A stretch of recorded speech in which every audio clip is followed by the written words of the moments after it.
situation has been challenging for the whole EU. We were all looking forward to put the COVID pandemic behind us and come back to the life we knew before. But this shift back came with an unprecedented demand for energy. We were quickly reminded how much we depend on energy.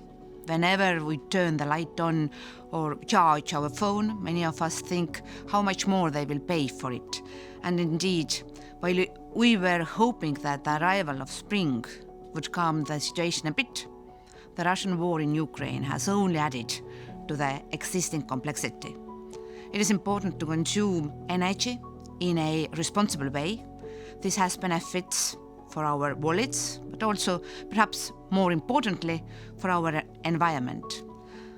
The European Green Deal is a strategy to move away from polluting fossil fuels to clean energy sources, and this remains our core focus. However, we combined it with a geopolitical emergency to also decouple our energy consumption from the imports of Russian energy sources in the EU. This is a moral imperative, and we have worked tirelessly to make it happen. This is a Repower EU initiative the Commission put forward 2 months ago, a roadmap on how to accelerate even more our clean energy transition while getting rid of Russian oil, gas and coal as soon as possible. We will need you, citizens of the European Union, to be on board to help your national and local governments, because we can only reach our goals together.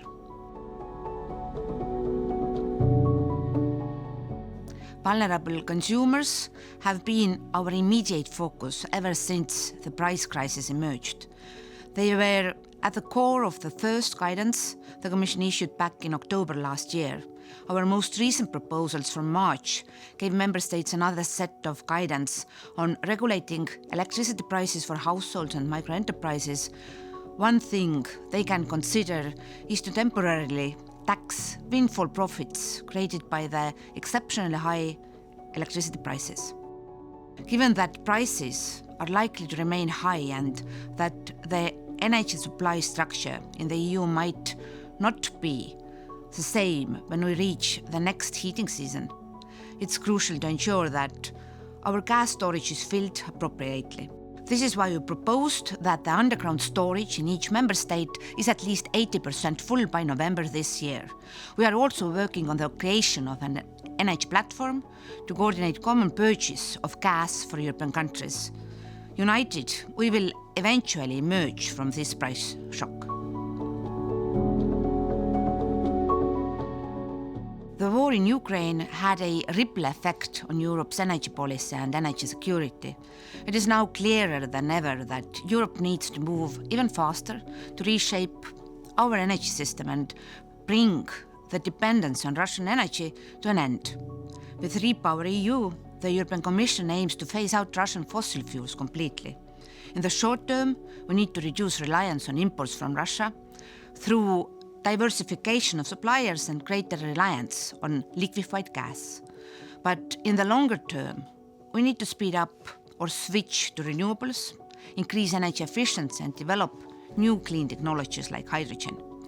We are currently working at full speed to deliver a detailed plan on how to reach all those ambitious yet possible targets. We hope to come up with a proposal to this effect still in May.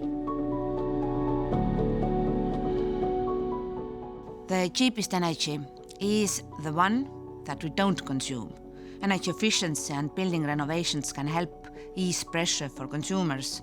The measures which aim to reduce energy consumption can take different forms. For example, roof insulation typically reduces household energy consumption by 18%.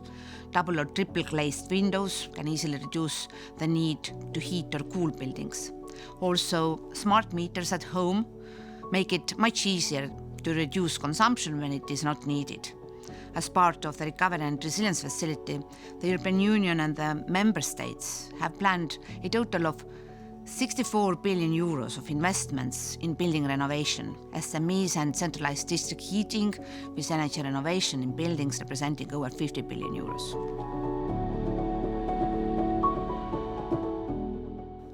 I also choose electric household products and devices that are eco-labeled with the highest energy performance, and I try to keep the temperatures at a reasonable level in my household.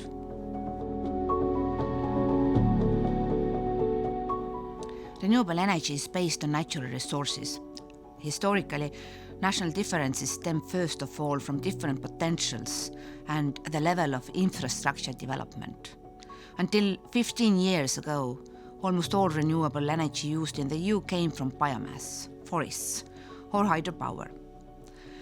Countries with large forests and rivers like Estonia, my own country, Latvia, Sweden, or Finland already had a high share of renewables.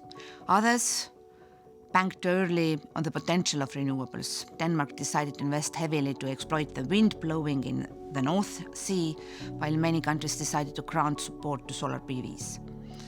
The 2020 national targets for renewables took into account starting points, natural resources, as well as the energy mix and gross domestic product of each member state.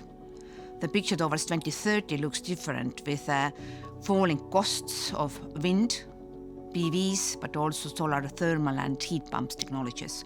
Renewables are now competitive with fossil energy everywhere in Europe.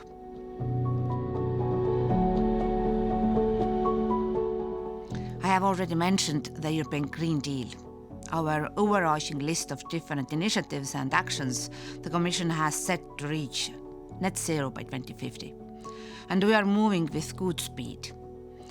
We have a climate law. For the first time, an EU-wide binding climate ambition to become climate neutral by 2050 has been enshrined into law. In July 2021, the Commission proposed to increase the target of renewable sources in the EU's energy mix to 40%.